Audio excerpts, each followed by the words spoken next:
Teachers, if you are not sure how to teach the photo manipulation for the subject Music and Arts 9, Term 1, this is how I will do it. So first, ask the big question. Can editing change the feeling? Now, in this part, you can ask your students to raise a thumbs up if they agree, thumbs down if they do not agree, and thumbs sideways if they are not sure.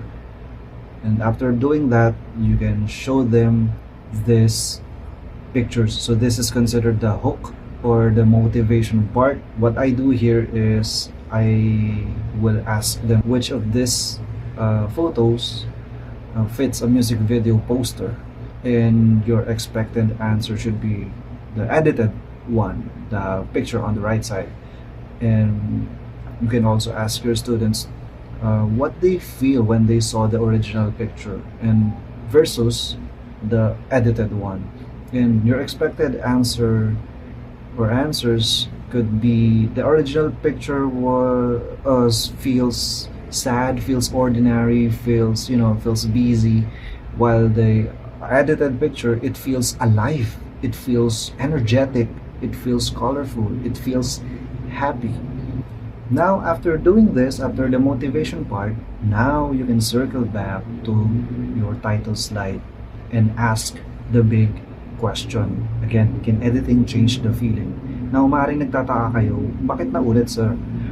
So, my purpose here is to make the students confirm themselves that editing can change the feeling. Lalo ni mga student na nagsabi na, no, it cannot change or hindi sila sure.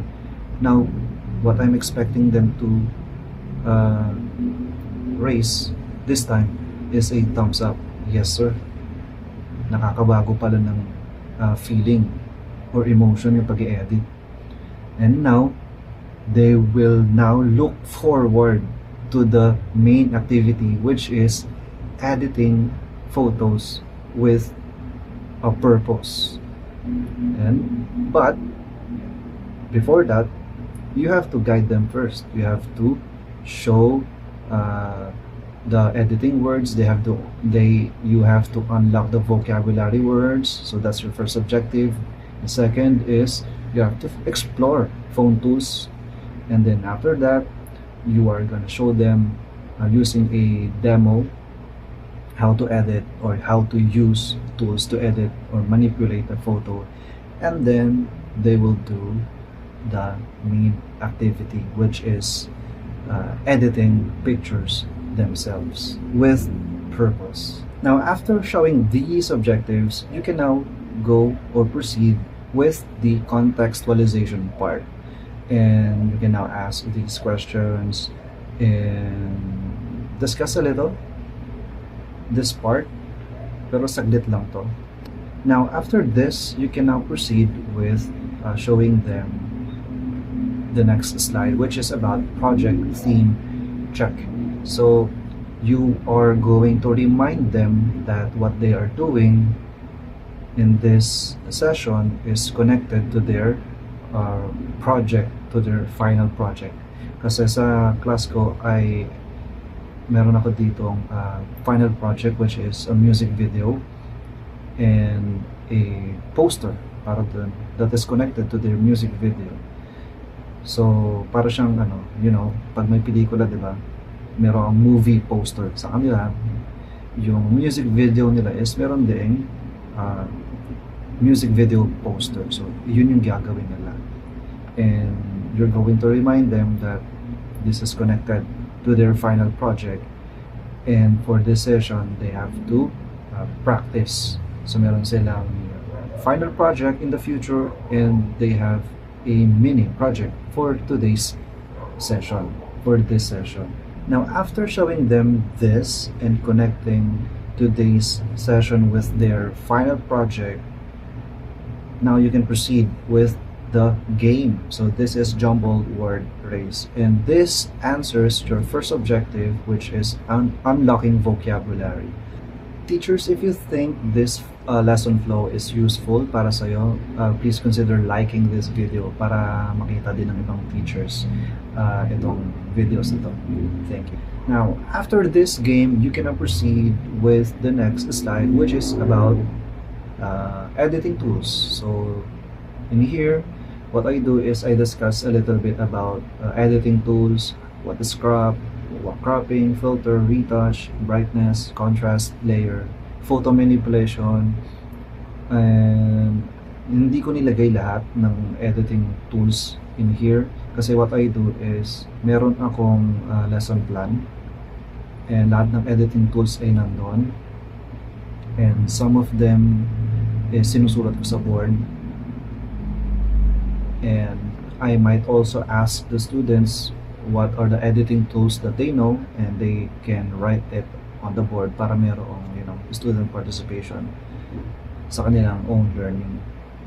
And then since also since they are also already familiar with photo manipulation, photo editing tools, since they are taking photos and editing photos for social media, Facebook, IG, they all know that.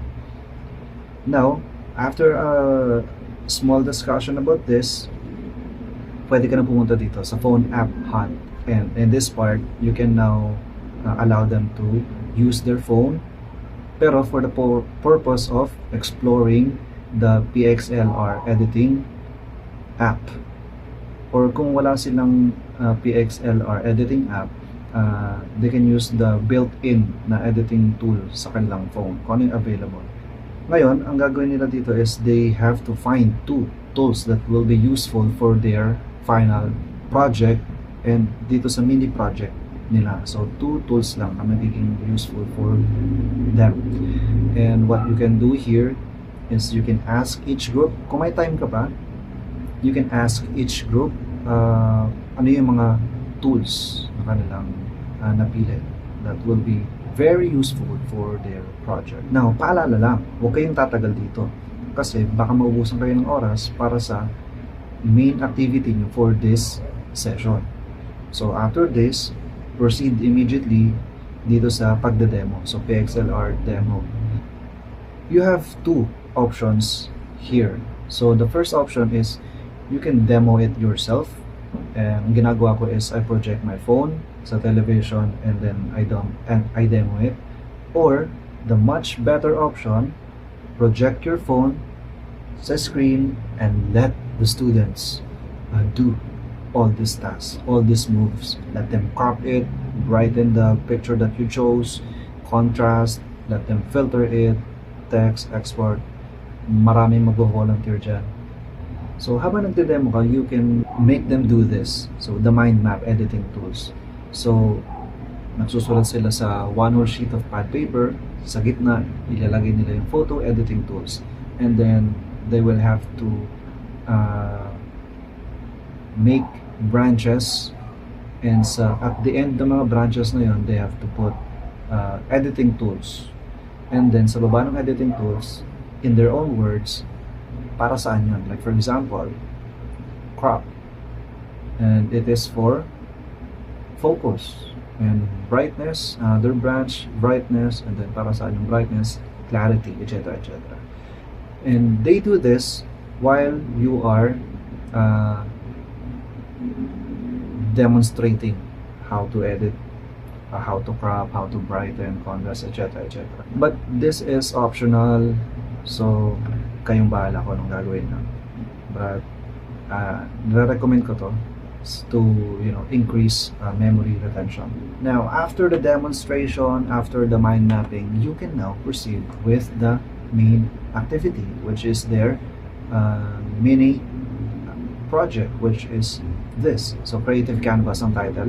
So, they're gonna use one safe image and apply at least two tools. So, pwede nilang gawin, crop nila yung image nila, and then add contrast, and that's it. So, mababa lang yung criteria para hindi naman sila ma-pressure. Okay? But you can also tell them na they can use all of it. Okay? Lalo na yung mga creatives Gustong-gusto nila to. Now, after this main activity, you can now proceed with the checkpoint sentence frame. So in this part, I let them share their works to the class. And after this, you can now proceed with the next slide, which is the responsible edit check, and remind them to ask permission, use safe images, respect faces, avoid fake claims, respect culture, do not post without consent para sa kanilang final project.